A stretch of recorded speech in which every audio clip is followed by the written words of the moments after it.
the most appropriate symbol that represents Shanghai to Chinese people, an attractive woman. It's seductive, awe-breaking at times, and most importantly, business owners and, just generally, people in suits from all around the world tend to feel a particular gravity towards it. The story ahead of us is about an example of a man like that, Sam. He's an attorney who has never left New York in his entire lifetime. But once he does, Shanghai takes him with open arms. Or not, we will see, the movie doesn't promise anything. In the opening scene, we go through Sam's morning routine. He's at a particularly high point in his career, and has a chance to enter another level of professional life. Now, he's on his way to meet with his seniors. This is the meeting that will define the future of his career. Fortunately, its beginning is extremely promising. The seniors tell him that there is wonderful news they've got to convey to him. But finally, when they say what it is, Sam's dream structure falls to the ground. Their main client, an enormous tech company, has moved its headquarters to China, which means that Sam's company has to have an office there too. As it seems, to the seniors, Sam was the obvious choice. He has got to be their main man in that diverse city. To Sam, it is a major disappointment.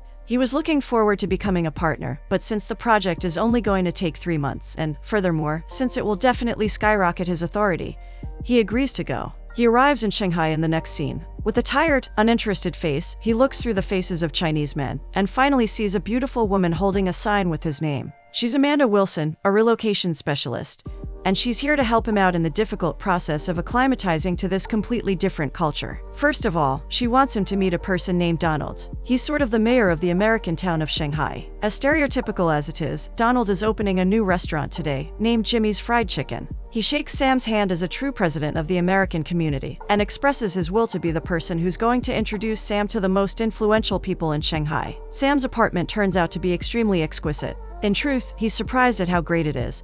But not to come off as too excited, he acts cool. Suddenly, however, a sound of construction going upstairs shakes the entire building, and Amanda, surprised that the construction is still going on, anxiously promises Sam that there is some other place she has in mind. Sam is sure that the other place is damp, however, so he decides to resolve this issue in an aggressive legal manner. He sends Amanda upstairs to tell the men in construction to shut the process down, or their company will be sued. Somebody calls him then, and this dominative professionalism of his is quickly ruined by his ridiculous ringtone. It's Fang calling, his new assistant, to let him know that he has a meeting in 15 minutes. Sam is surprised, but calm. He knows that there's still one day before that meeting, but after Fang explains to him the peculiar phenomenon of crossing international date lines, she is speaking truth. Sam has to run to his new office as quickly as possible. And so, after a shower and one completely failed attempt to communicate with his new Chinese housekeeper, he begins a futile search of the street where his new office is located. The navigation process proves to be impossible. He catches a taxi then, and after a bilingual and hilarious argument with the driver, he realizes that the building has been in his face this whole time.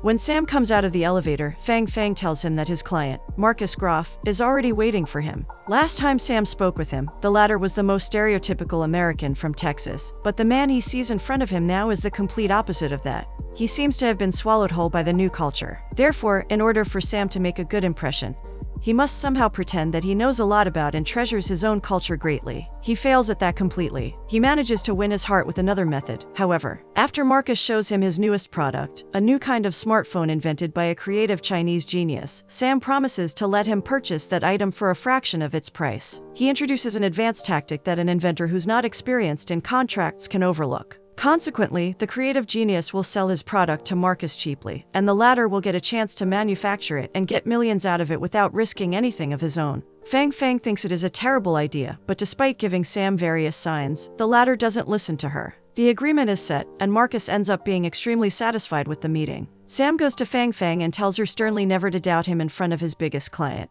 But Fang seems to not follow the faulty social rules about the internal hierarchy of an organization. The fact that she's an assistant doesn't mean that she's to be talked to in that manner. Sam gets to experience Shanghai's nightlife then. At a party, he meets Brad, a man whose sole reason for being here is to put an end to his fruitless sexual life, and spends some time with Donald too. Meanwhile, Amanda is dragged around the loud area by her friend. It seems the latter is trying to find a partner for her, but Amanda isn't receptive to that at all. Social life, especially taking the first steps to meet a new guy, isn't usually on her to-do list. After talking to a guy named Chase, who seems to be taking his name too seriously by chasing any attractive girl that passes him by, she sees Brad and Sam, and goes to hang out with them instead. After she's taken by force once more, Sam gets to know a little more about her from Brad. As it seems, she's been married once and has a child back in the United States. Now the child is out of infancy, and her friends are eager to get her back into the dating market. After this is told, Sam starts looking at her quite differently, and Brad, catching this expression, actively forbids Sam to try and achieve anything with her. Sam is in Shanghai, and he should first reunite with his culture. The next morning, after waking up, Sam rolls over in his bed and sees Brad just lying there. As we learn from him, Sam passed out in the club yesterday and had to be dragged home by Brad.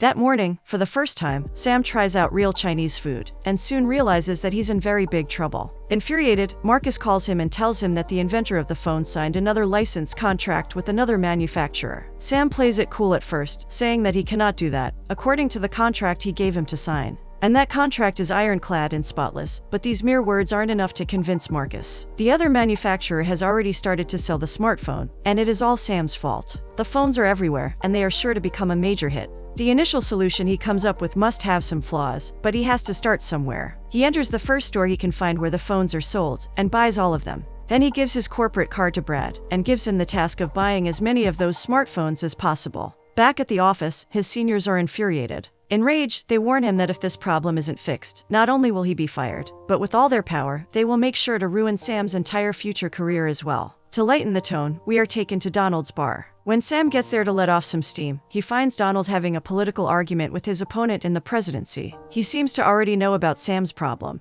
And furthermore, he already has a solution up his sleeve. There is a guy named Awesome Wang, a menace to the bad guys and a true hero for the good people in need. He works in the shadows and never misses his mark. In short, Awesome Wang is a mystified figure, encompassed by a thought layer composed of legends. Naturally, Sam is reluctant to hire this man, but after getting home, he realizes he's out of options. Fang arrives at his door, bringing some research materials. For a while, the two are standing awkwardly still, waiting for each other to take a step. Fang clearly wants to come in, and after a few seconds of cluelessness, Sam invites her inside. From the small interaction that they have, we understand that the research materials aren't the only reason for her visit. Over the sound of construction, she screams at Sam that she believes in him. Perhaps there is something more in her mind that screams for expression.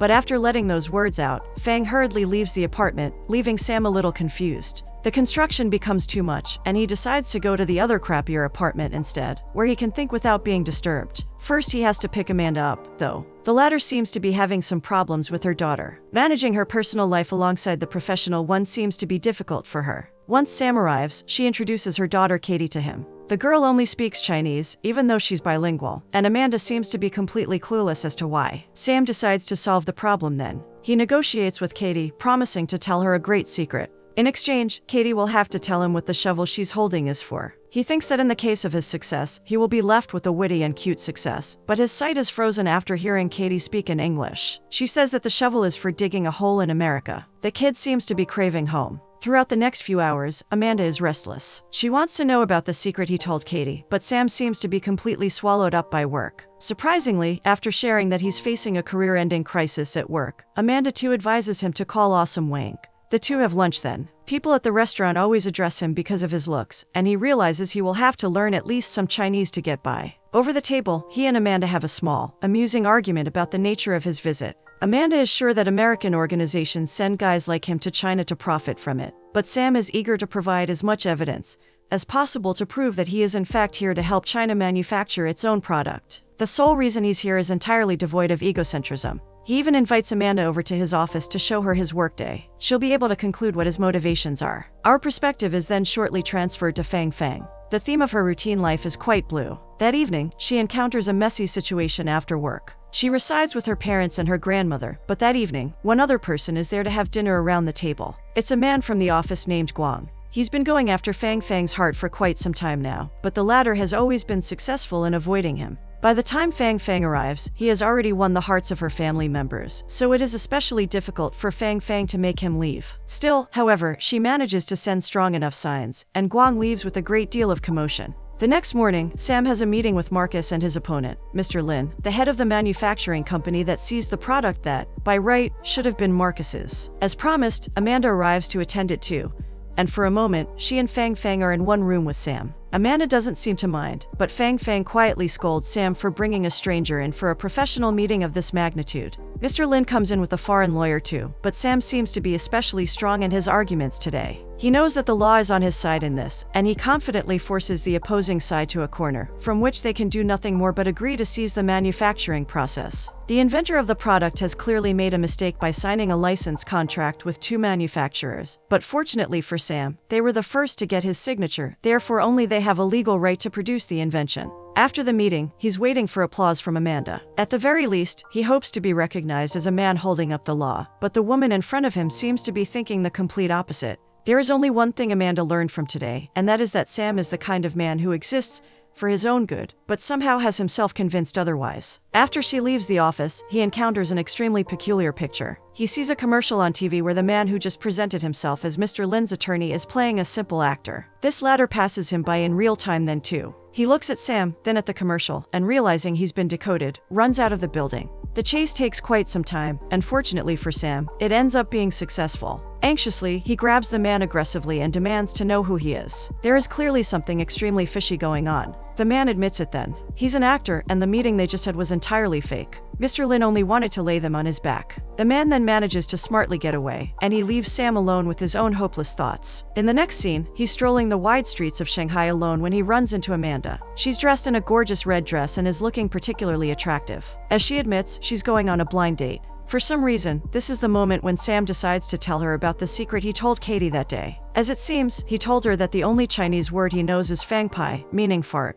By saying this, he conveyed to her that she's not the only weirdo around, and this mere fact was enough to get her back on track. She must be thinking that she's alone in this alien culture. And so, since she desperately wants to fit in, she came up with the easiest solution. She denied her origin and her culture and started speaking in Chinese. Sam knows this because he used to feel the same in America. Surprisingly, instead of being impressed by Sam's thoughtfulness, Amanda gets angry at him. This explosion of anger is abrupt, however, and there is definitely more to it than a simple explosion. They change the subject there, and we learn that Sam is finally going to meet with awesome Wang. In this culture, he feels an unusual urge to maintain a defensive stance. Everything and everyone seem to operate against him in ways he hardly understands, and he gets progressively more and more tired of constantly thinking about every little thing. Amanda shows spotless empathy then, and despite the dire straits, she manages to plant a seed of hope in Sam's mind. The so-called awesome Wang happens to be a nerdy, completely normal-looking guy. Their interview process is hectic. The collectivism of China intimidates Sam, as the small table they are sitting at gradually gets filled with people. Still, with one comical method, Wang demonstrates the fact that nobody here speaks English. Therefore, this meeting can be considered completely safe and private.